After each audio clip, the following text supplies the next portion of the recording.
Well, it's been a minute since I made a video like this, but I promise this is the start of what I hope to become more frequent video uploads. So keep an eye out and please subscribe to the channel to stay notified if you haven't already. So I'm also streaming on twitch.tv/mootgamers, so come say hi, as I'm currently revisiting classic Halo, having a ton of fun over there, being terrible and having the chat remind me of that. So with that said, here are my top favorite games I've played so far in 2021. This list isn't necessarily made up of games released this year, but just a compilation of games I've played in the past 6 months. Also, this is my list, my opinion, fuck you. Also, minor spoilers, nothing I say should ruin your experience, when you try the games out for yourself. So, with that being said, let's get started. Number 5. Resident Evil Village. So Village is the 8th game in the Resident Evil franchise. It continues Ethan Winter's story, taking nearly 4 years after the events of RE7. It begins with Ethan's newborn baby girl, Rose, being abducted and taken to an Eastern European-style village. It's full of lichens, vampires, zombies, and ghouls. Son of a bitch. What are you talking about now? Funny little green ghouls.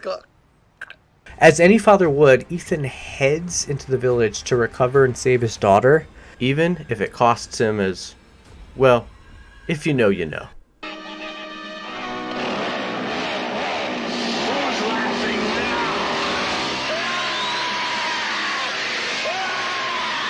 The village acts as kind of a hub world where different parts are sectioned off as you solve puzzles, defeat bosses, and upgrade your gear. I quite enjoy these small RPG elements. Before Ratchet & Clank Rift Apart came out, Resident Evil Village was definitely the best looking game I played on my PS5. Paired with the DualSense and the 3D Pulse headphones, makes for such an atmospheric experience. Love it. Number 4. Yakuza Like a Dragon. Okay, so last year I've discovered the Yakuza series and it's become one of my favorite franchises overnight. Over the top, melodrama story with wacky and zany side quests and characters, these games are wildly entertaining. And what does Yakuza Like a Dragon do? It meshes with my favorite genre of games, becoming a turn-based JRPG. And Yakuza works so well in this fashion. Like a Dragon is the 7th mainline entry, but stars a new protagonist, Ichiban Kasuga, and he's extremely likable and relatable. Ichiban regularly mentions Dragon Quest and compares his daily life to the protagonists of those games. Those games inspire him to be a hero to those who need one as you go about town and help all sorts of characters with their problems. Hey, are you alright? Is there anything we can do to... Huh?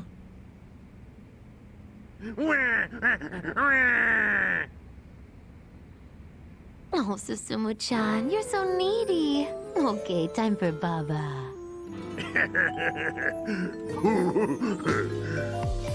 What the...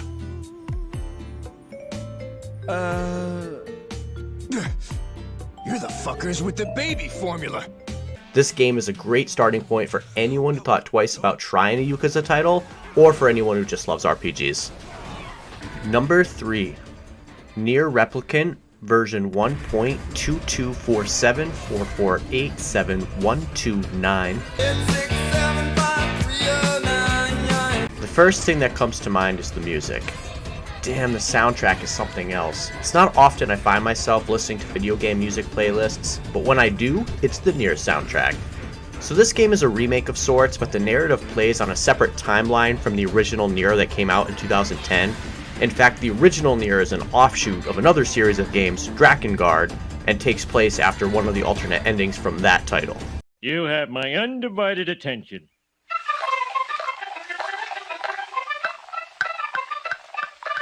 Alright, I won't get into that now then. NieR Replicant is set in the near future, and at face value, it's about a boy who's attempting to save her sick sister Yona from the Black Scrawl, which is slowly killing her. Something I love that differentiates itself from others is a time jump halfway through, and the protagonists age up. Lots to love with the combat, including finding and leveling up new weapons and spells. And after you beat the game, there is still much to do. It encourages you to complete multiple playthroughs, adding additional story and alternate endings you can experience. Also, Kane is in the game, and she's fucking awesome. Start making sense, you rotten book, or you're gonna be sorry! Maybe I'll rip your pages out one by one, or maybe I'll put you in the goddamn furnace! How can someone with such a big smart brain get hypnotized like a little bitch, huh? Oh, Shadow Lord, I love you, Shadow Lord! Come over here and give Vice a big sloppy kiss, Shadow Lord! Now pull your head out of your goddamn ass and start fucking helping us! Number 2. The Legend of Heroes, Trails of Cold Steel 4. Thanks, Reen. Okay, so I plan on making a whole Trails of Cold Steel video soon, where I want to talk about the story arcs and combat and characters and everything I love about the series. So I'm going to keep this one brief.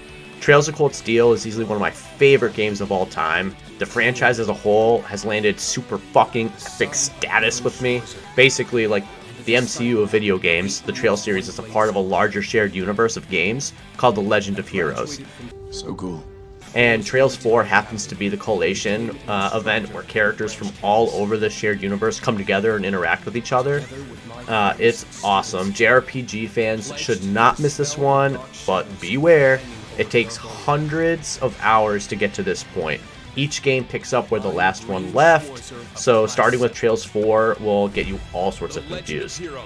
And before I reveal my favorite game that I played this year so far, shout out to 2 games. I shed a tear as I had to leave both of them off the list because I liked them both so much.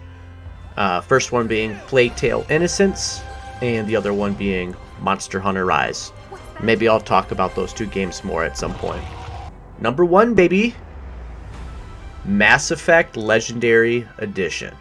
I find your proposal acceptable! It's the best game I've played this year so far. This all-in-one package featuring Mass Effect 1 through 3 plus their DLCs is insane value. Being able to go back to the series completely overhauled and graphically updated was a joy.